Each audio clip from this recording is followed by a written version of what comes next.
Minister Gaskin has responsibilities for agencies such as Go Invest and the Guyana National Bureau of Standards, which are key agencies, as you would know, in terms of the improvement of competitiveness for the overall development of the Guyanese economy.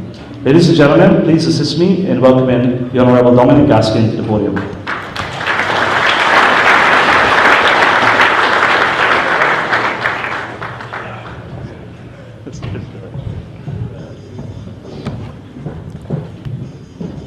Thank you, Mr. Gosai.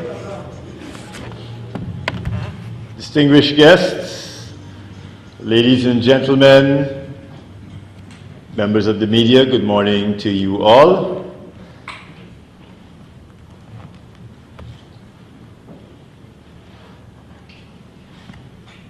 And for those of you who have traveled from abroad,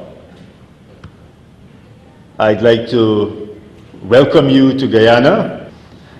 Where was I? Yes, I was welcoming you to Guyana, those of you who have traveled from abroad, and especially those of you who are here for the very first time. I know you've probably had quite a few welcomes by now because you didn't just arrive here, but as Minister responsible for tourism, I feel the need to personally welcome you. And I hope that some of you do get a chance to see a little more of our country other than just the Marriott while you're here. It's a beautiful country, I can assure you of that.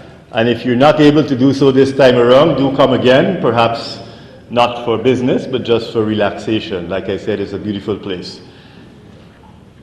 I'd like to start by suggesting that in the oil and gas sector, we have a chance to do something that many of our other economic sectors have never really had an opportunity to deliberately do.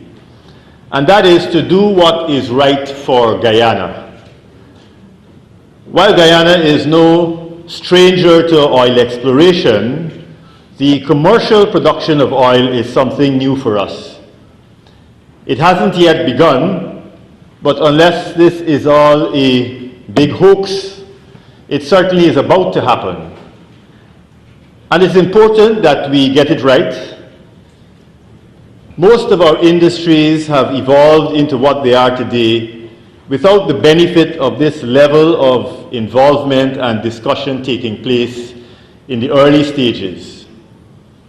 And I would therefore like to compliment the Guyana Oil and Gas Association on the contribution that it is making to building awareness and fostering the sharing of knowledge among a variety of stakeholders who need to know and understand each other's priorities as best as they can. And doing what is right for Guyana must be a priority for everyone involved.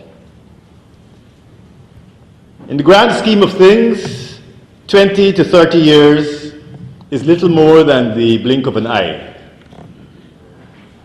But for a developing country like Guyana, 20 to 30 years is sufficiently long-term for a total economic transformation to occur. And therefore, as we contemplate the advent of oil, it is important that we keep our focus on Guyana's long-term economic well-being.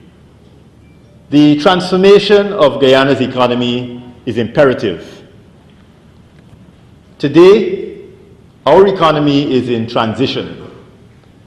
For many years, we were the beneficiaries of an illusionary economy. For a long time, we turned a blind eye to those gray areas of our economy that caused more money to be in circulation than we could readily explain. Many people benefited, but even more did not.